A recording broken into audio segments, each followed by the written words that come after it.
Hello everyone, कैसे हैं आप लोग। आई होप आप सब लोग बहुत अच्छे होंगे। इस पैंडेमिक में अपना पूरा ख्याल भी रखते होंगे। जैसा कि हम सब लोग मॉडलिंग सीख रहे हैं, जिनमें हमने आपको कल begins to and begin to बताया। आज भी वही यूज है, बट इसमें कुछ चेंजिंग है, कुछ नया है। वो क्या है, आइए हम सब लोग बहुत ध्यान से देखते हैं। बिगिंस टू बिगिन टू में ही हमको आज नेगेटिव और इंट्रोगेटिव देखना है। मुझे इसलिए लिखना पड़ा क्योंकि नहीं शब्द आने पर या इंट्रोगेटिव होने पर क्या करना होगा, हमें ये ध्यान से समझना होगा। जब वाक्य में नहीं शब्द है, सबसे पहले नेगेटिव समझेंगे, उसके बाद पैटर्न वाइज हमें इंट्रोगेटिव दिया है, ढेर सारे एग्जांपल है, तब तो पक्का आ जाएगा, है ना। एक बार हमको समझना होगा। जब वाक्य में नहीं शब्द आए तो सिंगुलर सब्जेक्ट मतलब एक वचन करता है ना। आपको भी पता होगा, पहले मैंने बताई है, सिंगुलर सब्जेक्ट के बाद बिगिंस टू लगाते हैं, प्लूरल के बाद बिगिन टू लगाते हैं। मतलब बिगिन में बीएस नहीं लगता है ना। अब क्या करना होगा, नहीं शब्द आने पर एक वचन कर्ता के बाद डज नॉट तथा बहुवचन प्लूरल सब्जेक्ट है ना, बहुवचन कर्ता के बाद डू नॉट लगाकर क्या करना होगा, बिगिन टू का प्रयोग करते हैं। अब ये समझना है कि एक वचन के साथ भी बिगिन टू लगेगा और बहुवचन के साथ भी बिगिन टू लगेगा।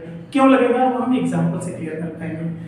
और भी कुछ पैटर्न भी देखते हैं। सब्जेक्ट के बाद डू या डज आएगी इसमें, उसके बाद बिगिन टू लगेगा, ठीक है ना। बिगिन टू के बाद फिर वर्ब की फर्स्ट फॉर्म, उसके बाद फिर ऑब्जेक्ट एंड अदर वर्ड में प्लेस भी टाइम हो सकता है। हम एग्जांपल के माध्यम से क्लियर कर लेंगे, बहुत ध्यान से समझना होगा। अब वो तुम्हें परेशान नहीं करने लगता है, मतलब करता था बट अब वो छोड़ दिया, तो क्या होगा, वह कौन परेशान नहीं करने लगता है, वह के ही। अब नहीं शब्द आ गया तो ही एक वचन करता है, लगता है, लगती, लगते, मतलब बिगिंस टू की यूज है। यदि ये शब्द नहीं होता तब यहाँ पर लगाते बिगिंस टू, क्या लगाते, बिगिंस टू लगाते। लेकिन नहीं शब्द आ गया, अब बिगिंस नहीं होगा। अब यहाँ पर पहले हमें डज नॉट लगाना होगा। क्या लगाना होगा, डज नॉट। अब डज नॉट लगा करके जो हम पहले बिगिंस किए थे, अब बिगिन करना होगा। क्लियर है। पहले क्या था, एक वचन कर्ता के साथ बिगिंस हो जाता था ना, ये ना। लेकिन डज नॉट आते ही, डू नॉट आते ही, मतलब सहायक क्रिया आते ही, तो ये यस हट जाएगा। इसका मतलब ये है कि जो begins to and begin to का जो यूज है वो हेल्पिंग वर्ब नहीं है, मतलब मेन वर्ब काम कर रहा है ना। तो जब मेन वर्ब काम कर रहा है तो इसलिए हमको जो है यहाँ पर यस ही हटा देना होगा। तो he does not begin to, अब यहाँ पर भी एक वचन के साथ भी बिगिन लगेगा, ठीक है ना। So he does not begin to. अब क्या करना, परेशान करना। परेशान करना टीज होता है, T E A S C, tease कर दीजिए। तुम्हें के लिए यू कर देना होगा यहाँ पर ऑब्जेक्ट, अब के लिए नाउ कर दीजिए आप, फुल स्टॉप। पढ़िए इसको, he does not begin to tease you now. अब वह तुम्हें परेशान नहीं करने लगता है, ठीक है ना। आगे एक और भी देखते हैं। वे अब हमें गाली नहीं देने लगते हैं, मतलब कौन नहीं देने लगते हैं, वे आपका प्लूरल सब्जेक्ट है। पहले क्या लगता था, बहुवचन से बिगिन टू, है ना। लेकिन नहीं शब्द आने पर क्या करेंगे, डू नॉट पहले करेंगे, ओके ना। कर देते हैं यहाँ पर, दे डू नॉट। अब गाली देना क्या होता है, गाली देना तो अब्यूज होता है, लेकिन उसके पहले बिगिन टू लिखना होगा आपको। मतलब आपको ये देखना है कि सब्जेक्ट आपका सिंगुलर हो या प्लूरल हो, डू डज आते ही सभी के साथ बिगिन टू लगेगा, ठीक है ना। So they do not begin to. अब गाली देना कि अब्यूज होता है, तो आपको अब्यूज लिख देना होगा, ठीक ना। अब्यूज किसे, हमें के लिए अस, अब के लिए now. So they do not begin to abuse us now. आपने क्या देखा, नहीं शब्द आने पर डू डज का ही प्रयोग करना है, क्योंकि जो बिगिन टू का यूज है वो हेल्पिंग वर्ब का काम नहीं करता है, वो मेन वर्ब के रूप में है।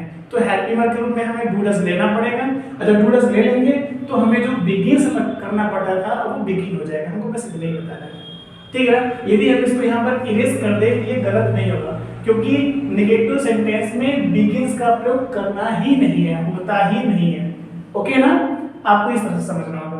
अब आइए एग्जांपल और भी देखते हैं। इंट्रोगेटिव का एग्जांपल देख लीजिए। सबसे पहले क्वेश्चन वर्ड, फिर डू डज, सब्जेक्ट। अब आपने इतना तो समझ ही ली है कि जब नहीं शब्द आया है तो डू नॉट या डज नॉट लगाना है। तो क्या शब्द पहले आएगी, तब भी वही डू या डज को ही पहले करना होगा। कोई प्रश्नवाचक शब्द बीच में होगी तो उसकी अंग्रेजी हमें सबसे पहले करना होगा। मतलब एक बार आपने ये समझ लिया कि कौन सा हेल्पिंग वर्ब लग रहा है, तो उसी हेल्पिंग वर्ब का ही खेल है इसमें, है ना। आइए बनाते हैं। तो डू डज के बाद सब्जेक्ट, उसके बाद नॉट, फिर बिगिन टू। देखा आपने, यहाँ भी बिगिन टू है, चाहे सिंगुलर सब्जेक्ट हो या प्लूरल सब्जेक्ट हो। सभी के बाद हमें बिगिन टू का ही प्रयोग करना है। अब वर्ब की फर्स्ट फॉर्म पहले भी आती थी तो वो भी लिखना होगा, ऑब्जेक्ट प्लस अदर वर्ड आप जानते हो, लास्ट में क्वेश्चन मार्क। ठीक है, बनाते हैं सेंटेंस को। तुम हर दिन सुबह कहाँ जाने लगते हो? कभी कभी किसी को आप देख कर भी बोलते हो यार तुम हर दिन कहाँ जाने लगते हो इतना सुबह सुबह, बोलते हो ना, तो कैसे बनेगा? सबसे पहले कहाँ शब्द के लिए हमको लिखना होगा वेयर। थोड़ा सा स्पेस लेके मैं लिख रहा हूँ यहाँ से, वेयर। कौन जाने लगता है? तुम जाने लगते हो।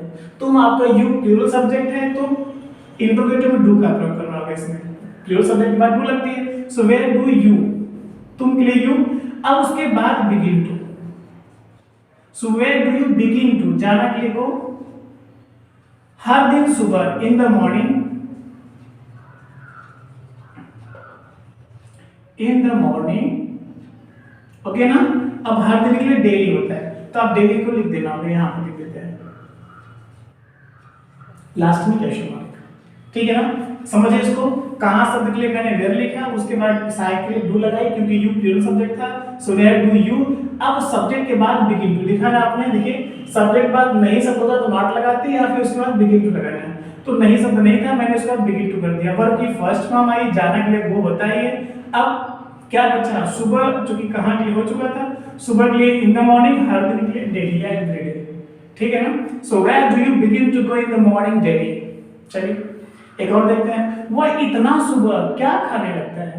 क्योंकि कभी कभी कुछ लोग की आदत होती है सुबह उठते ही बस खाना शुरू हो जाता है, तो चूंकि पता नहीं क्या खाते इसलिए हम लोग बोलते हैं अक्सर ना, वो इतना सुबह क्या खाने लगता है। चलिए, क्या शब्द पहले बीच में आया है तो अब हमको लिखना होगा क्या की एनर्जी, व्हाट। ओके ना, कौन खाने लगता है? वह के लिए क्या होगा? ही आपका सिंगल सब्जेक्ट है इसलिए हमको हेल्पिंग में लगाना होगा डज। ओके ना, क्या लगाना होगा? डज। तो व्हाट डज ही, उसके बाद बिगिन टू। अब आपने क्या देखा, सिंगुलर सब्जेक्ट के बाद बिगिंस लगता था ना, लेकिन नेगेटिव या इंट्रोगेटिव में, इसका मतलब डू या डज का प्रयोग हो जाने पर तो ये जो बिगिंस था अब वो बिगिन हो जाएगा। ठीक है ना, क्या हो जाएगा? Begin to.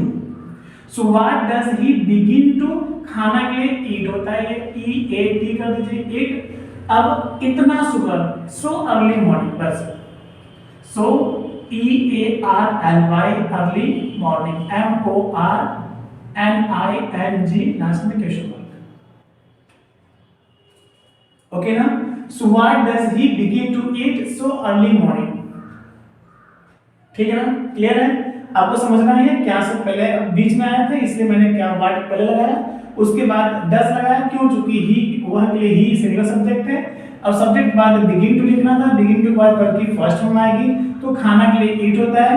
अब इतना सुबह, बस इतना ही बच रहा है, यही दो शब्द बच रहे हैं, तो सो अर्ली मॉर्निंग, तो इतना सुबह के लिए इन सो अर्ली मॉर्निंग भी कर सकते हैं आप यहाँ पर, सो अर्ली मॉर्निंग भी ठीक है, इन सो अर्ली मॉर्निंग और ज्यादा ठीक है। ठीक, आपकी मर्जी, दोनों सही है। चलिए अब हमको समझना होगा, बहुत ध्यान समझिएगा। क्या वह हर दिन ऐसे ही अपना समय बर्बाद करने लगता है? ठीक ना, अब क्या शब्द पहले आ गया तो क्या करना होगा, वही हेल्पिंग वर्ब पहले करेंगे हम, तो वह शब्द के लिए क्या होगा? ही। ओके ना, थोड़ा स्पेस लेके मैं लिख रहा हूं यहां से। सबसे पहले हमको लिखना होगा डज। डज ही समय बर्बाद करने लगता है, बिगिन टू। बिगिंस नहीं हुआ यहाँ पर, यही आपको समझना है, यहाँ पर बिगिंस नहीं हुआ, बिगिन ही होगा। So does he begin to, समय बर्बाद करने के लिए वेस्ट होता है, मैंने वेस्ट लिखी। फिर अपना समय आया तो अपना समय ही के साथ अपना स्पेलिंग हीज होता है, हिज टाइम। ऐसे ही, अब ऐसे ही शब्द के लिए लाइक दिस करना होगा, क्या? लाइक दिस, ऐसे ही हो गया।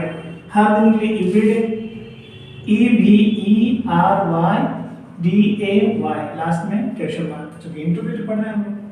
सो does he begin to waste his time like this everyday? ये कंसेप्ट ही है आपके लिए, मतलब ऐसा नहीं कि जो हम सेंटेंस बता रहे हैं बस यही बोला जाता है, इतना ही बोलना है, ऐसी कोई बात नहीं। ये आपके लिए एक कंसेप्ट, एक आइडिया है, एक वे है। I am going to let you have a way how you can create the sentences like this, and I'm damn sorry about that. You will surely can have it.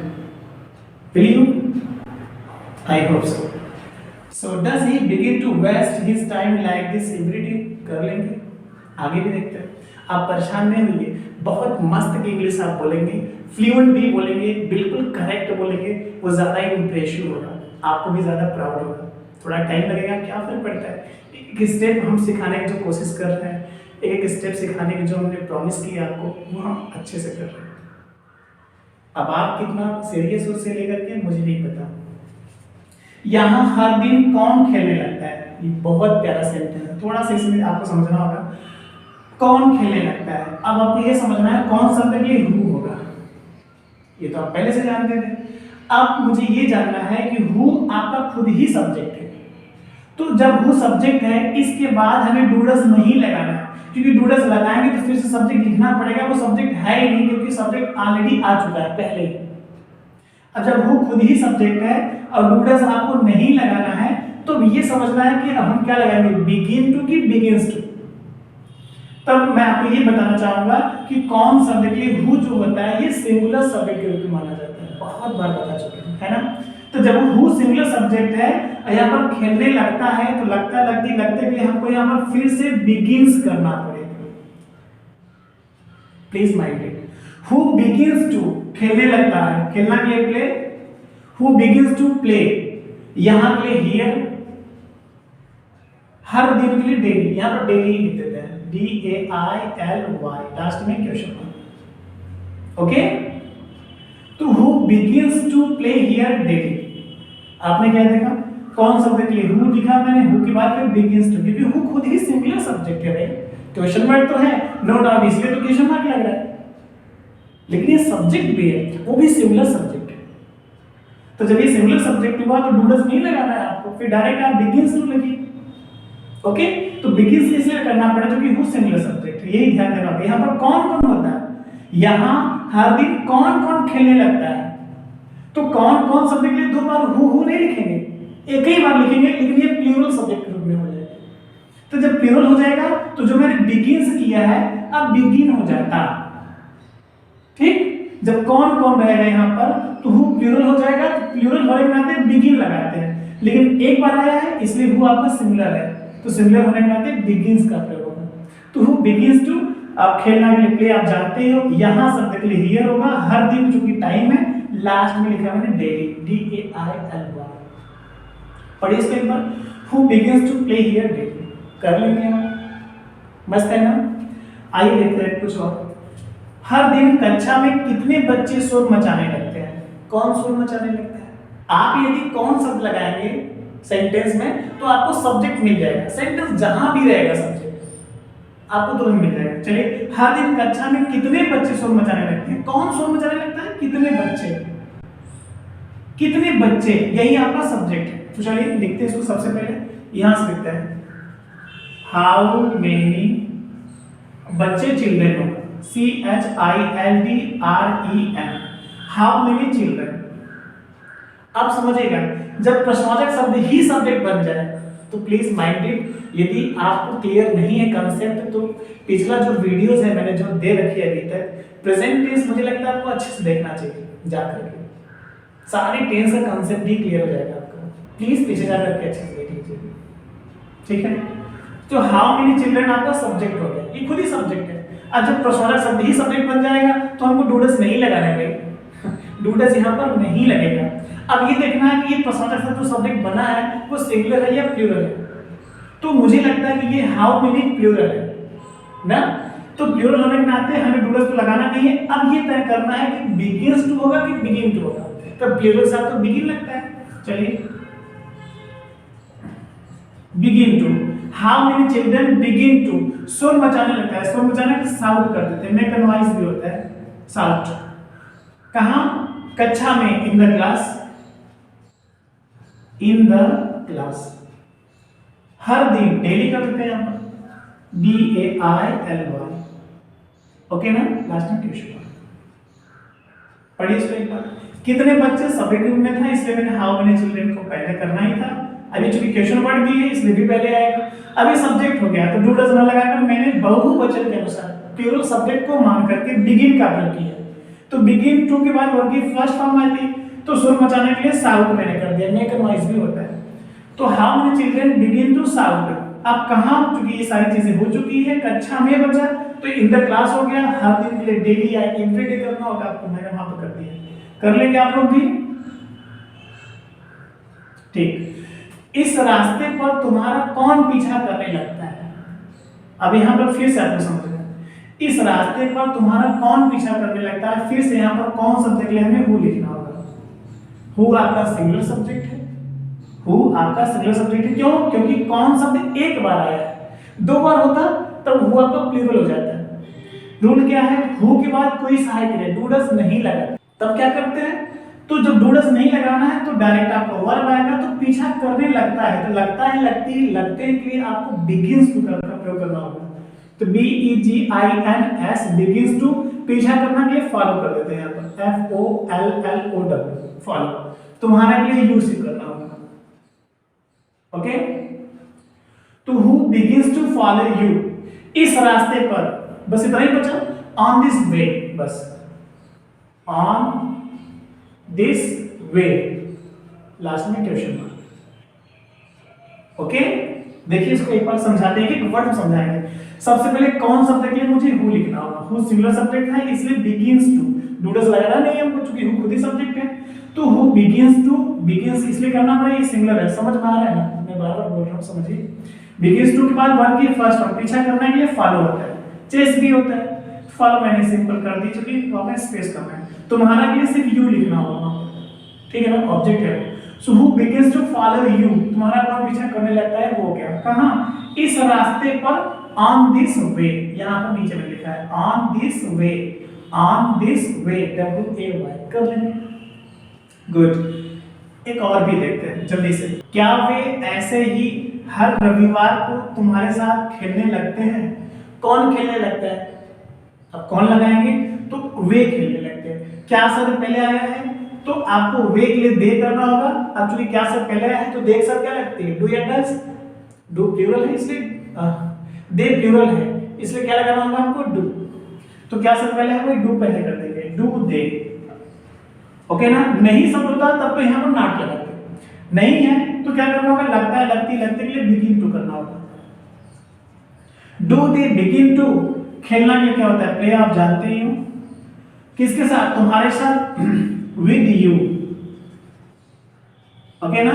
So do they begin to play with you, कितना आसान है ना। So do they begin to play with you, अब कहां, ऐसे ही, क्योंकि हर रविवार को ये आपका टाइम है, बट ऐसे ही, लाइक दिस, लाइक दिस, हर रविवार को, ये बचाना, हर रविवार को, ऑन एवरी संडे, मैं आगे ना लिख करके नीचे लिख देता हूं यहां से, on EVERY, on every, SUNDAY, Sunday, question mark भी इंटरोगेटिव है, पढ़िए ना इसको एक बार, क्या शब्द पहले आया, मैंने डू को पहले कर दिया, क्योंकि वे प्लूरल है, दे आपका सब्जेक्ट, सो डू दे, उसके बाद बिगिन टू लिखना ही था हमें, जो कि बिगिन टू के यूज ही, और डू डज आने पर बिगिन का ही प्रयोग करते हैं, इसलिए बिगिन लगाना था। So do they begin to, अब वर्ब की फर्स्ट फॉर्म खेलना के लिए प्ले होता है, किसके साथ, तुम्हारे साथ, कहां, क्या, दोनों चीज नहीं है, मतलब इसमें ऑब्जेक्ट भी नहीं है और प्लेस भी नहीं है, डायरेक्ट विद आ गया, तो तुम्हारे साथ विद यू कर दिया मैंने, ऐसे ही, लाइक दिस, सिंपल, हर रविवार को क्या होगा, ऑन एवरी संडे, कर लेंगे आप। एक और भी है छोटा सा, उसको भी देखते हैं फिर खत्म हो जाए। हम उसकी मदद क्यों करने लगते हैं, मतलब हमारे साथ चीट करता है, हमें परेशान करता है, फिर भी हम उसकी मदद इतना क्यों करने लगते हैं।